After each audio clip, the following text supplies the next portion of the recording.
Well, when you break it down, given what sort of price increases we've copped over the last 2 years, at best, you're going to get 7% in terms of a drop.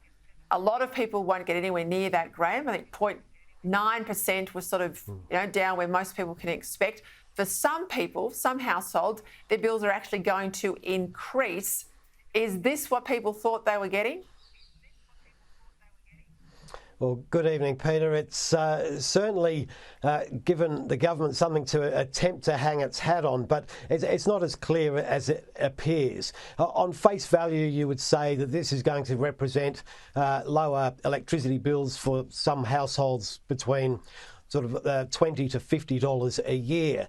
But the default offer isn't the price that everybody pays. It's a cap, if you like, that's recommended by the regulator, and about 50% of households are on offers that are less than that.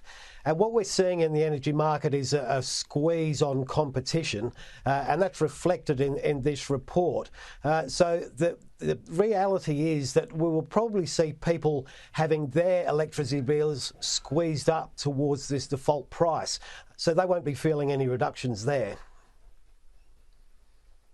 The opposition today said that Labor's $275 cut to your power bills promised at the election, that's officially dead.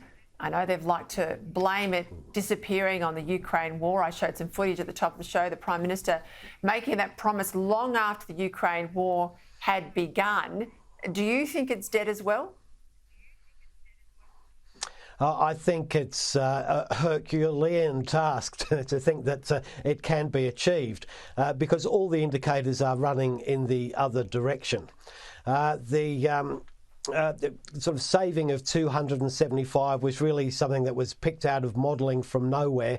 The reality on the ground in terms of sort of transforming the electricity sector isn't going anywhere near as planned according to that modelling. So no, I don't think that will be delivered. The challenge is still on to keep the system together.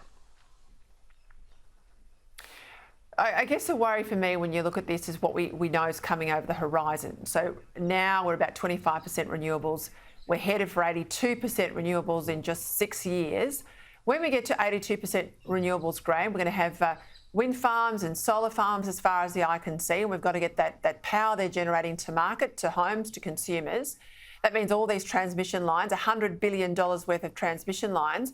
When you consider right now that the transmission cost is 40% of our power bill, if we go out and spend $100 billion, that's got to be paid for. That's going to get into our power bills as well. And that's when they're going to go like this, isn't it? Well, that's right. I think there was an extraordinary sort of figure there at 40% of the cost is in the transmission infrastructure.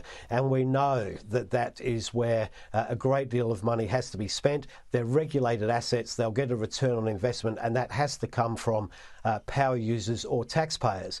And the other thing is the system that Mr. Bowen is putting in place to underwrite the profitability of these renewable energy projects.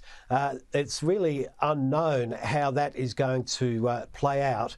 And if we build a lot of projects and they're only required to run at certain times, will they be paid for the times they're not allowed to run? This is an issue that is causing a great deal of financial pain in the UK at the moment, and it's something that needs to be carefully watched. You're right to remind you, he hasn't put that modelling out. He's keeping the detail there commercially in confidence, he says, or well, let's call that secret. And we also know that there's billions of dollars on the table too for coal generation, to keep coal-fired power going so we can keep the lights on. Goodness me, what a mess. Graham, Lloyd, thank you.